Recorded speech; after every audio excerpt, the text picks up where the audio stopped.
Mensagem de fé e esperança para a sua vida, com o pastor Amós Lima. Amém? Glória a Deus. Vou pedir para você abrir sua Bíblia aí, no capítulo de Atos, nas cartas de Atos dos Apóstolos, no capítulo 3.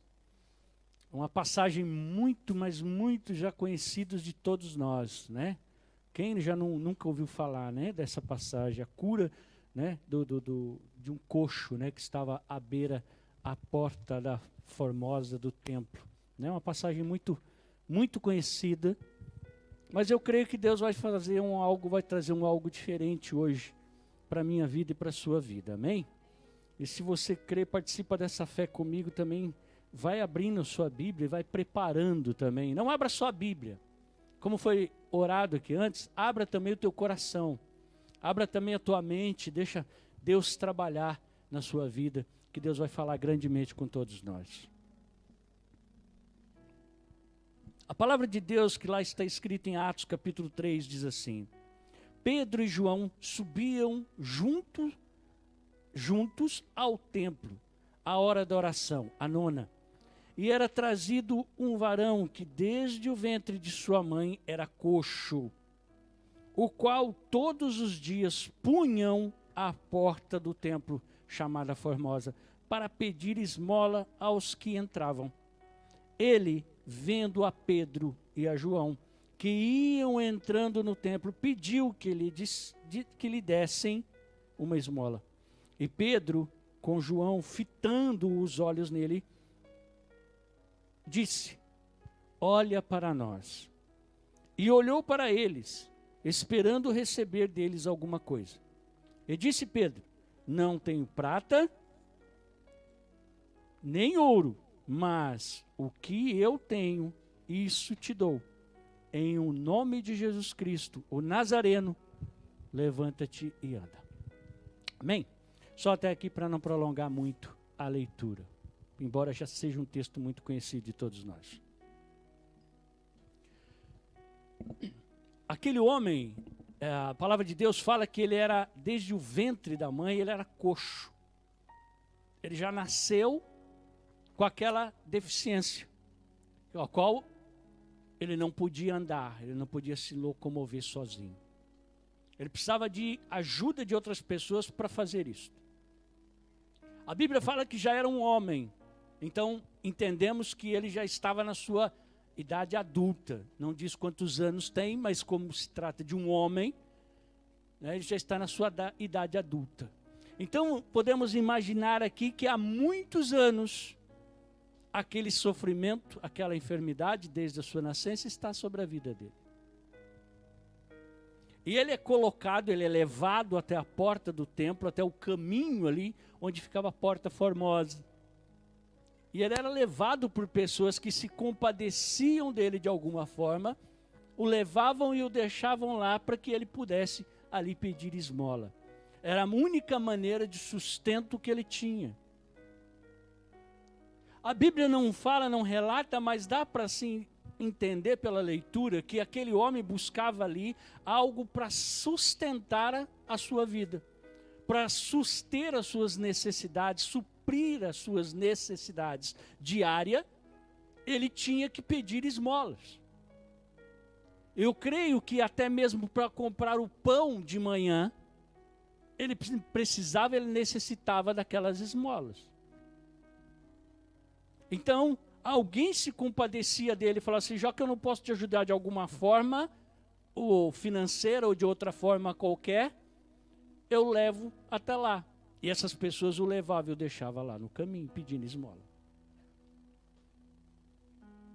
Como era de costume, as pessoas passarem por ali pelos horários de fazerem as suas orações, tem os horários determinados. Então já sabiam o horário determinado de fluxo de pessoas que pudessem estar ali movimentando na rua. E de acordo com esse fluxo, ele era colocado ali para ali ter esse movimento, ter a sua, vamos dizer assim, a sua panelinha de esmola cheia. Mas só que reparem um detalhe comigo, que essas pessoas o colocavam à beira do caminho. As pessoas colocavam ele à porta do templo. Quando passa Pedro e João subindo para o templo,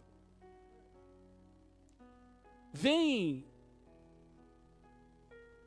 algo diferente na vida desse homem, o acontecimento máximo da vida dele, que nós todos já conhecemos essa história.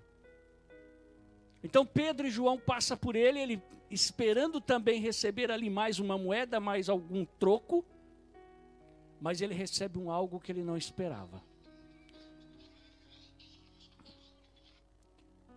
Peço desculpa. E quando ele recebe isso de Pedro e João, a palavra de Deus fala que Pedro olhando para ele, levanta-te e anda em nome de Jesus Cristo Nazareno. A Bíblia fala que este homem, ele entra para dentro do templo. E ele vai saltitando na presença de Deus e dando glória a Deus, pelo milagre que ele alcançou. E a partir daí, a história daquele homem mudou completamente, nós sabemos disso. E você, continuando a sua leitura, você vai ver que Pedro entra logo em seguida, porque esse homem saiu tão rápido, tão feliz com o milagre que recebeu, que ele entra primeiro que Pedro e João. Antes que ele nem podia andar, agora está correndo e está pulando. E ele entra para dentro do templo e Pedro faz aquele discurso para aquelas pessoas que estão ali atônitos, olhando aquilo. Por quê? As pessoas já sabiam, as pessoas já viam aquele homem há muitos anos pedindo esmola. Agora eu estou vendo aquele homem entrar para dentro do templo, coisa que ele nunca fez. Agora ele está entrando para dentro do templo e está saltitando. Ele não está só andando, ele está saltitando. As pessoas estão atônitas. O que aconteceu? Mas não era fulano. Era ele mesmo. Então, mas o que houve? E as pessoas se perguntavam, e as pessoas queriam interrogar, mas quando chega Pedro e João, esse homem no mínimo diz, olha, foi eles. E as pessoas vão em direção a Pedro e João. E Pedro começa o discurso e diz assim, vocês acham que de mim mesmo eu fiz isso? Vocês acham então que de mim mesmo eu seria capaz de fazer tal coisa? Este homem está hoje levantando-se, saltitando, porque Jesus Cristo entrou na vida dele. Aquele mesmo Jesus que vocês condenaram, aquele mesmo Jesus que vocês crucificaram outrora, é esse Jesus que nós servimos, que fez estas coisas. Essa maravilha que você está vendo. Bom, essa é a história. Mas eu me identifico muito com essa história. E vou contar um pouco da minha história nessa história. E você vai entender. Quando nasci também coxo e paralítico como esse homem. Quando nasci também um homem que não tinha como ter atitudes, que não sabia caminhar na presença de Deus. Eu era paralítico, eu era paralisado. Porque em torno de mim havia a ação do mundo, ação de pecado, ação de uma série de coisas que me paralisavam. Ah, mas muitas vezes eu fui para a igreja, Leone. Fui. É verdade, porque fui criado num lar cristão. Nasci num lar cristão. Então tinham pessoas que me levavam até a porta do templo. Para ali eu mendigar as minhas necessidades. Para ali eu pedir esmolas para suprir as minhas necessidades. Muitas vezes nós caminhamos para a presença de Deus simplesmente para suprir necessidades. Senhor, eu preciso de um milagre urgente na minha casa, eu preciso de uma intervenção divina no meu trabalho, eu preciso de uma intervenção divina na minha família. Para onde que eu corro?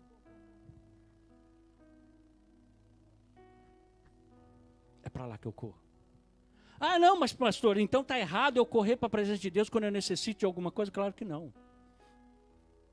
A palavra de Deus nos ensina a nós intercedermos, a nós orarmos e apresentarmos diante de Deus todas as nossas necessidades. E a palavra de Deus também nos diz que será suprida todas. Então onde está o erro aí, pastor? Eu vou te dizer onde está o erro aí. É quando essa necessidade te traz e te deixa somente à porta do templo. É quando essa necessidade te impede de você realmente entrar para a presença do Rei. É quando essa necessidade está paralisando tanto a tua fé, a tua vida espiritual, ao ponto de você ficar somente parado no caminho.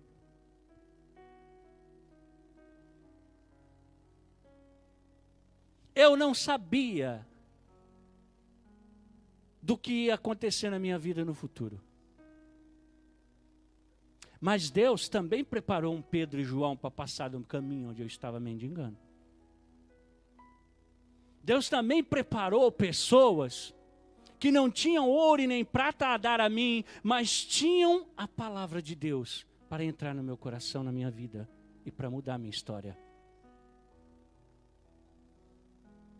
Tinham pessoas que Deus usava de tal maneira, cheias do Espírito Santo, para dizer assim: ei, você não foi nascido, você não foi criado para estar mendigando, você é um pregador da palavra. Você tem um chamado, você tem um ministério.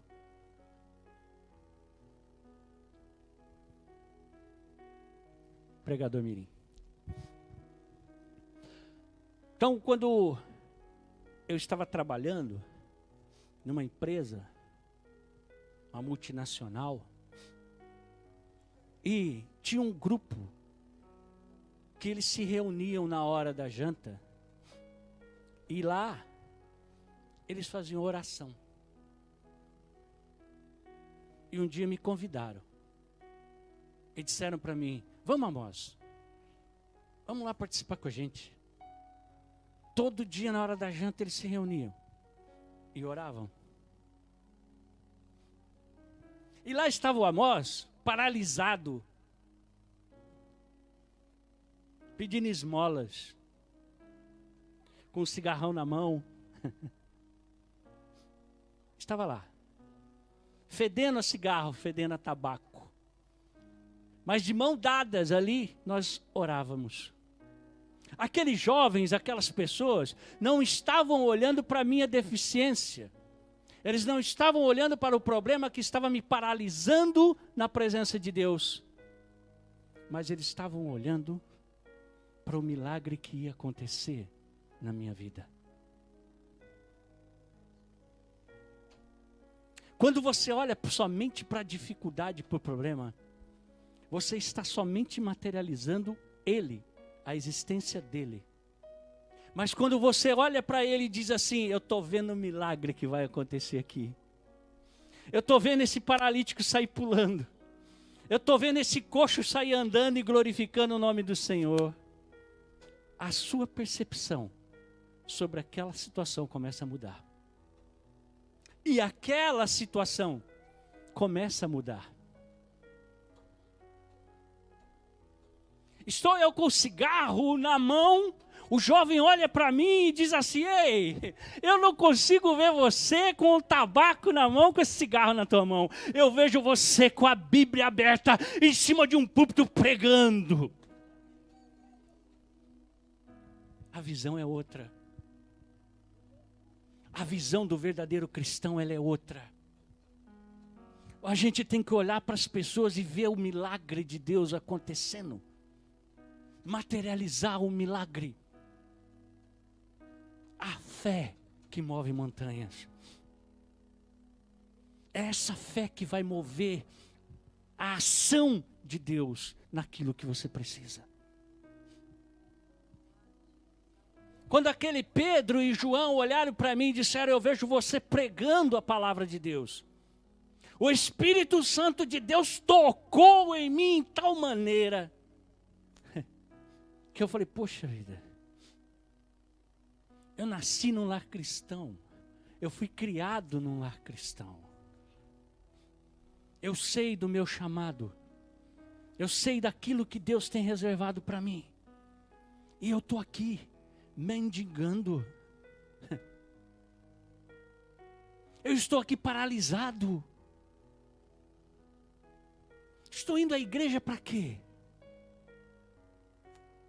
Para ficar à porta do templo? Para ficar do lado de fora? Foi quando eu dei o basta na situação.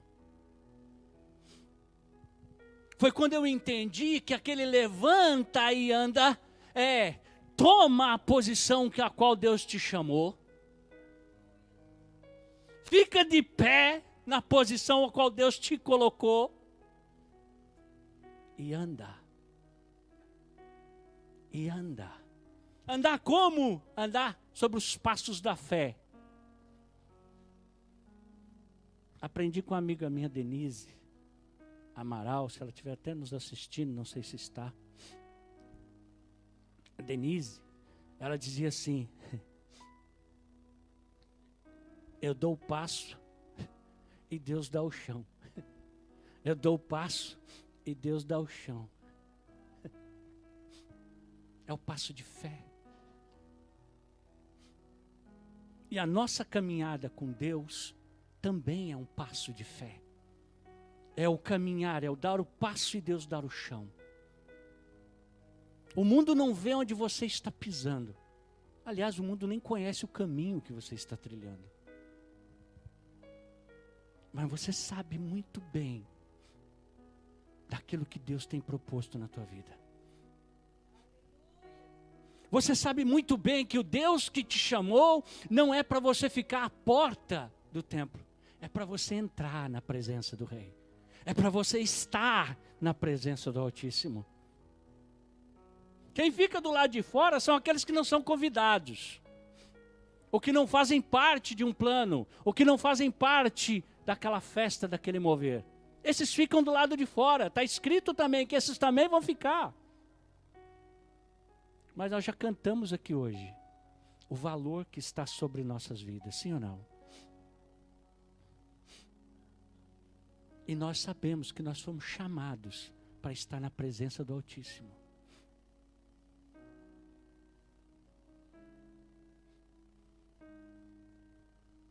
Quando você vem para cá, para a igreja,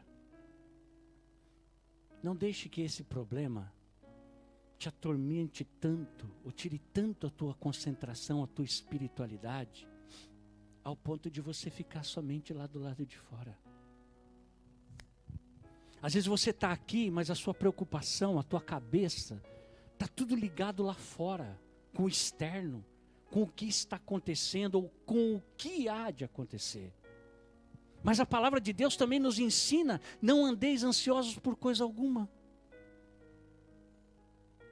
Sim ou não?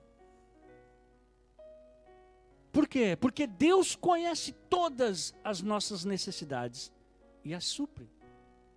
Também está escrito. Antes mesmo de alguém levar esse homem lá, Deus já sabia o que ia acontecer. Deus usou a vida dessas pessoas para levá-lo até a porta do templo. Aí depois Deus usa Pedro e João para fazer um milagre na vida deste homem. E me chama muito mais atenção quando Pedro começa a fazer o discurso, 11:10. Quando Pedro começa a fazer o seu discurso, ele chama a atenção daquele povo. E se você continua a leitura, você vai entender o que eu estou te dizendo. Pedro começa um sermão duro.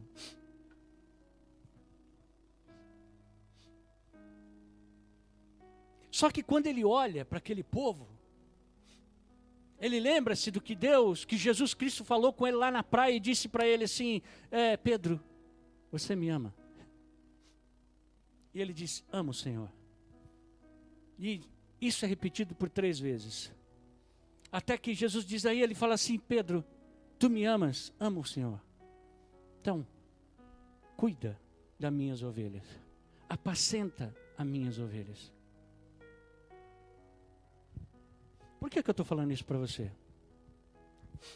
Porque quando esse discurso de Pedro começou duro, dali a pouco Pedro lembra-se dessa conversa que ele teve com Jesus na praia. Porque ele vai falando assim, olha, o Cristo que vocês crucificaram, o Cristo que vocês negaram, o Cristo lá que estava lá e vocês gritaram por Barrabás, foi ele que fez esse milagre. Não foi eu. Então ele começa um sermão muito duro, apontando, incriminando, acusando aquelas pessoas. Só que de repente ele lembra também do quê? Eu também neguei o mestre. Opa, eu também errei, eu também pisei na bola. Essas pessoas também o negaram, essas pessoas também pediram por Barrabás, mas eu também o neguei. Eu não estou aqui na posição agora de apóstolo do Senhor para acusá-los. O Senhor me colocou aqui, confiou eles a mim para apacentar, para cuidar, para ensinar o caminho a eles. Muda o discurso de Pedro e Pedro começa a dizer a eles: o Deus de Abraão, de Isaque e Jacó, o Deus de nossos pais, glorificou o seu Filho Jesus, a quem vós entregaste perante a face de Pilatos. Negastes, tendo-o determinado como fosse solto. Mas vós negaste o santo e o justo, e pediste que dessem um homem homicida, que é o Barrabás. E mataste o príncipe da vida, ao qual Deus ressuscitou dos mortos, e que nós somos testemunhas. E pela fé no teu nome fez o seu nome fortalecer a este que vedes conheceis, e a fé que por eles deu na presença de todos vós, esta perfeita saúde. Está dizendo do homem que foi curado. E ele diz: arrependei-vos, pois, e convertei-vos, para que sejam apagados os vossos pecados, e venham assim os tempos do refrigério pela presença do Senhor. Ele apontou o caminho. Ele não só fez o instrumento, não só foi o instrumento de milagre na vida daquele homem, mas ele apontou o caminho, a direção para aquelas pessoas que estavam dentro do templo. Entenda agora comigo. Peço que você vai ficando de pé um minutinho para você pensar que eu estou acabando, você fica mais sossegado. Entenda comigo o seguinte. Deus permitiu uma certa situação sobre a tua vida. Eu não sei qual é. Deus permitiu uma certa situação sobre a tua casa. Algo que está te afligindo, algo que está te paralisando. Na presença do Senhor. Algo que talvez esteja até paralisando a tua fé, meu amado, minha amada. Mas o Senhor quer usar essa situação, preste bem atenção.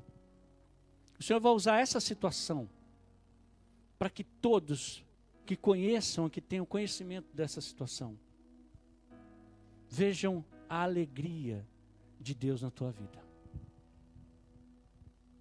Porque isso que estava te paralisando vai fazer você agora entrar na presença de Deus saltitando de alegria.